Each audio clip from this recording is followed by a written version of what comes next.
Premonitions?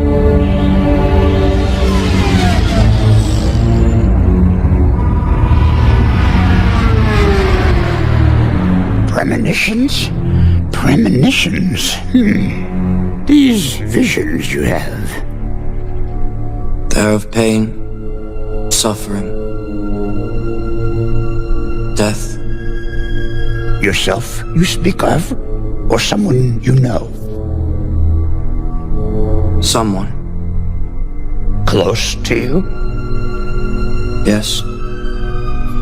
Careful you must be when sensing the future, Anakin. The fear of loss is a path to the dark side. I won't let these visions come true, Master Yoda. Death is a natural part of life. Rejoice for those around you who transform into the Force. Mourn them, do not. Miss them, do not. Attachment leads to jealousy. The shadow of greed, that is.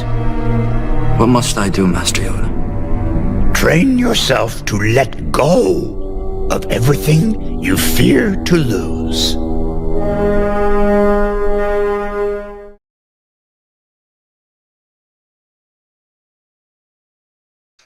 Like, this isn't worth maintaining anymore. I think that there's a lot of really brave professors that are speaking out. I mean, like, Brett Weinstein, Heather Heyer, they've been doing it for a while, but I feel like they've inspired a lot of other people to come out and speak as well. And not only that, but whenever the professors come to speak out, or the people in the institutions, there's also this added element, especially with podcasting, to where they're like, okay, well, I clearly can't teach in a fucking classroom, so I'm just going to teach here instead.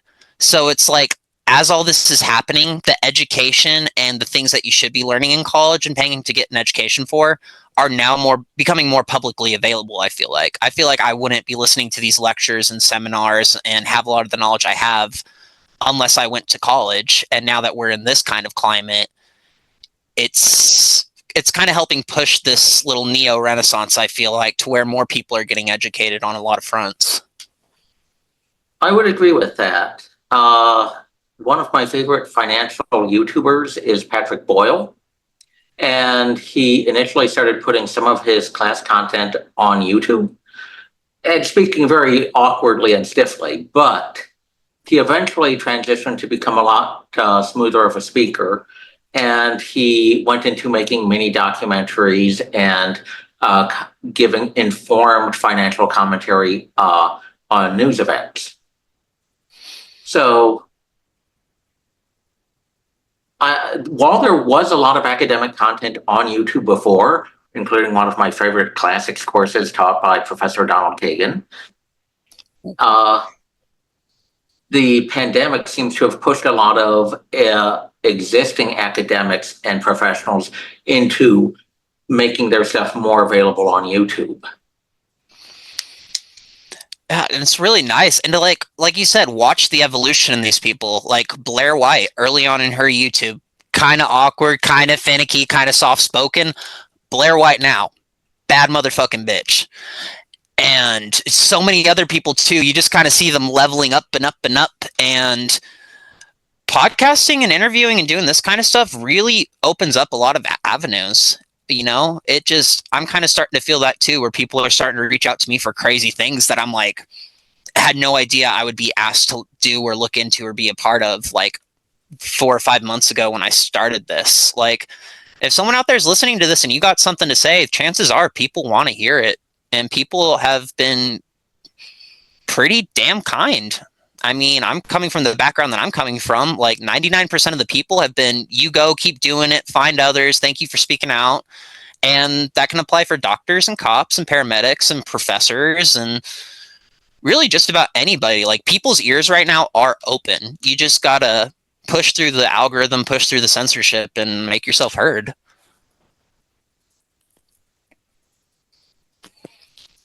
Yeah,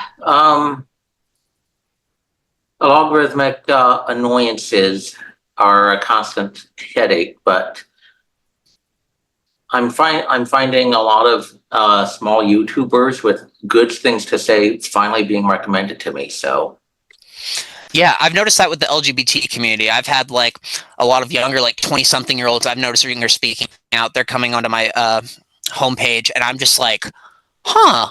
Like, it's not just Blair White, Buck Angel, and Ariel Scarcella anymore. It's these dozens of kids, and it's these 30-year-olds, and then you see the elders are coming out and speaking out as well. It's like everyone's getting real inspired to be like, hey, I got something to say too. My story's just as weird and wacky. Because all of our stories are so fucking weird and wacky at this point. Like, nobody is coming with the same story. We all live in a fun house, is what it is. But everybody experiences the mirrors differently. I couldn't remember. I suppose it depends on individual context, if it's a fun house or a horror house. Yeah, I have to interpret my horror house into a fun house. Otherwise, it just becomes chaos. Like, a lot of my channel's super dark, and then I'm like, oh, you know what? It's been a little bit too much. We need a little bit of feel good right here. And that's a lot of it for me too, is because I'm like, oh shit, I'm getting in my feels again. Let's go up the roller coaster this time. Have you thought about trying to maintain a balance between happy and serious topics? Not in terms of topics, because I feel like whenever I'm having the conversation, things are just like flowing so organically that I'm having to learn how to get certain points or to structure that. But I've been trying to add more like comedy elements, or I'm working on a 4th of July video for tomorrow, which is like a headbanger heavy metal rock and roll song, and it's like get in the pit, raise hell, yada yada yada, but it's less geared at the violence and more so like Antifa taking someone who took a hammer to the concrete over to the police, or people standing out and waving American flags with the truck driving by. When it's like, get in the pit, we're throwing politicians in jail. And I don't know, whenever I'm doing my channel, I feel like I just have, I don't know if bipolar is the right word, but I'm always just constantly shifting between dark and light, happy. Yeah, it might be bipolar. That might be the word. That it kind of starts to show in my channel. But also a big part of the reason is I want to kind of show my psychology also, so that if somebody's kind of looking at me as an ex-Antifa member, as an ex-radical, they'll see what I'm presenting and be like, this is what this is. Like, I don't know, like someone commented on Joshua Slocum's channel one day. They're like, this is one of the biggest cases of emotional dysregulation I've ever seen. And I was just sitting there, and for a minute I was kind of offended, and then I'm like, nah, I might be a little bit emotionally dysregulated, because I feel like there's a benefit to psychologists and people who want to look in at that type of person to be like, this is why they're angry, this is why they're reactive, this is the things they cry to, this is the kind of things that they laugh at. And I guess that's kind of what I've been trying to push out in terms of content, and why it gets so wild, and why it can be the happiness extreme, and then it can all of a sudden be a guy getting set on fire. I told a few people about your background, and they didn't seem to realize the connection between a bad family and social environment and people seeking belonging in extremist groups. And I think a lot of people don't know just how bad the social environment you grew up in. Because, oh God, this person did that and their aunt didn't even care? That doesn't register with a lot of people who had semi-functional neighborhood backgrounds. Yeah. And that's a good thing. That's a blessing to come from that type of background. And I had that type of background until I decided, oh, I'm being abused, my parents are treating me bad, which wasn't happening. So they're like, okay, go live with your father who you've never lived with. And it was just horrible. And the thing with that is, this is where I related to the detransitioner and the trans story so much, is it's the exact same patterns that create a trans kid or a detransitioner create extremist. It's kind of like we're the two groups that were like one of the final dominoes that had to fall. Weakening education, weakening families, pushing drugs out, getting everybody medicated, big pharma abuses, getting by with whatever and everything, keeping the wars going without giving Americans any sign of slowing down. All those pieces led to trans kids and detransitioners and radicals. because these are the groups of kids in America doing the most radical things: chopping off your body parts, exiling your family, going out into the streets, public rages. A lot of what you see with radical behavior can be mirrored to the trans phenomena. And I think that was the point, ultimately, is they needed the youth to snap. They needed the youth to have the right justifications, the right language, the right amount of anger and passion. And they basically turned my generation into a bunch of little wannabe Sith Lords. This reality, it has always been at my side. Through pain I could hardly endure.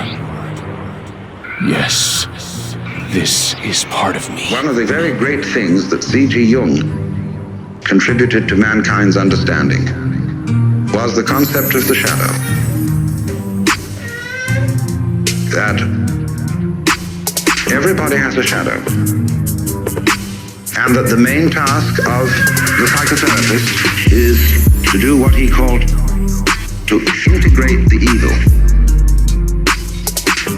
to, as it were, put the devil in us in its proper function. Because you see, it's always the devil, the unacknowledged one, the outcast, the scapegoat, the bastard, the bad guy, you see, the black sheep of the family. It's always from that point, which we could call the fly in the ointment, you see, that generation comes. In other words, in the same way as in the drama, to have the play, it's necessary to introduce a villain. It's necessary to introduce a certain element of trouble. So, in the whole scheme of life, there has to be the shadow. The shadow. The bastard, the bad guy, the black sheep of the family. The shadow. Integrate the evil. Integrate the evil. The shadow. The bastard, the bad guy, the black sheep of the family. The shadow. Everybody has a shadow, because without the shadow there can't be the substance. So this is why there is a very strange association between crime and all naughty things and holiness. You see, holiness is way beyond being good. Good people aren't necessarily holy people. A holy person is one who is whole, who has, as it were, reconciled his opposites. And so there's always something slightly scary about holy people. And other people react to them in very strange ways. They can't make up their minds whether they're saints or devils. So holy people have, throughout history, always created a great deal of trouble, along with their creative results. Take Jesus, for example. Trouble that Jesus created is absolutely incalculable. Think of the Crusades, the Inquisition, heaven only knows what's gone on in the name of Jesus. Freud's a big troublemaker, as well as a great healer, you see. It all goes together.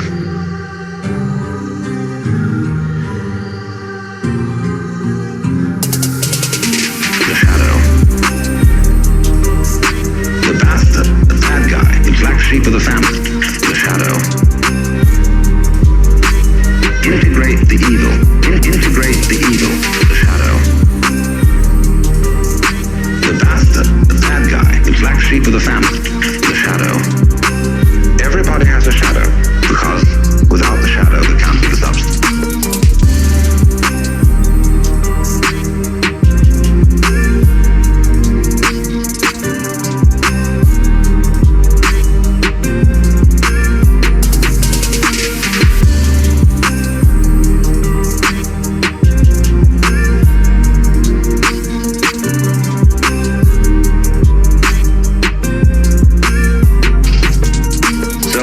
Person is scary because he is like the earthquakes, or better still, he's like the ocean.